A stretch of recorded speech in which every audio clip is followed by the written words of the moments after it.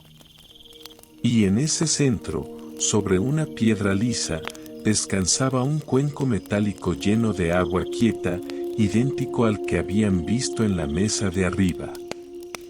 Lucía lo siguió, temblando, y Aurelia cerró la marcha con pasos firmes.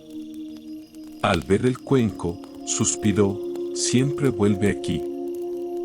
Tomás se acercó, intentando comprender.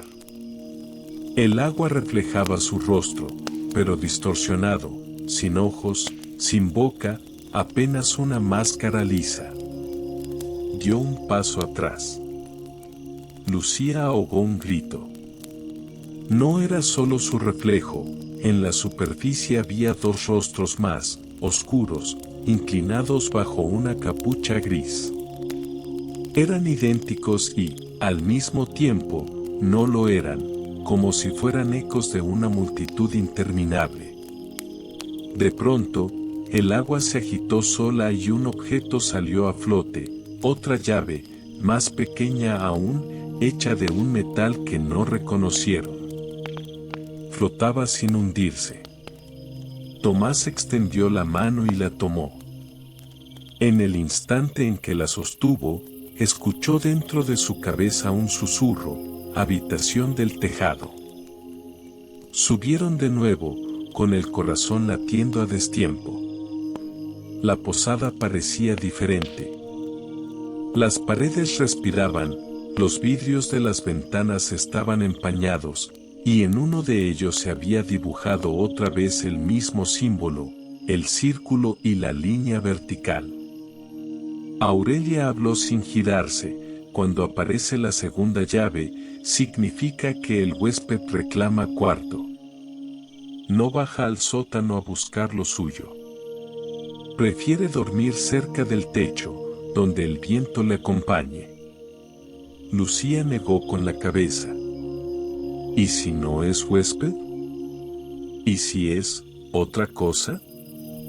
Todos los huéspedes lo son, hasta que dejan de serlo, contestó Aurelia. Tomás, resignado, subió las escaleras del altillo con la nueva llave. La lámpara proyectaba su sombra alargada contra las paredes, y el pasillo parecía más largo que de costumbre. Se detuvo frente a la última puerta, la del tejado roído. Insertó la llave en una cerradura que, hasta ese momento, no había existido. El metal giró con suavidad, como si hubiera estado esperando. Dentro, la habitación estaba intacta, pero helada. La cama estaba hecha con sábanas limpias, como si alguien las hubiera tendido esa misma tarde. En la mesilla había un candil apagado y, junto a él, 3 monedas idénticas a las del mostrador. Tomás dejó escapar el aire. Había algo inevitable en todo aquello, como un guión repetido una y otra vez. Detrás de él, la campanilla volvió a sonar. No fue un tintineo leve, sino un toque claro, como si alguien hubiera entrado con decisión. Tomás giró de inmediato, pero el pasillo estaba vacío. Aún así, escuchó el crujido de pasos avanzando lentamente hacia el cuarto. El aire se espesó, y la lámpara titiló como una vela en un entierro. La puerta se cerró sola con un golpe suave. Tomás quedó dentro, con la cama preparada y las monedas en la mesilla. Afuera, Lucía gritó su nombre. Aurelia no. Ella solo murmuró: ya eligió quedarse en la habitación del huésped. Parte 3. La habitación del tejado.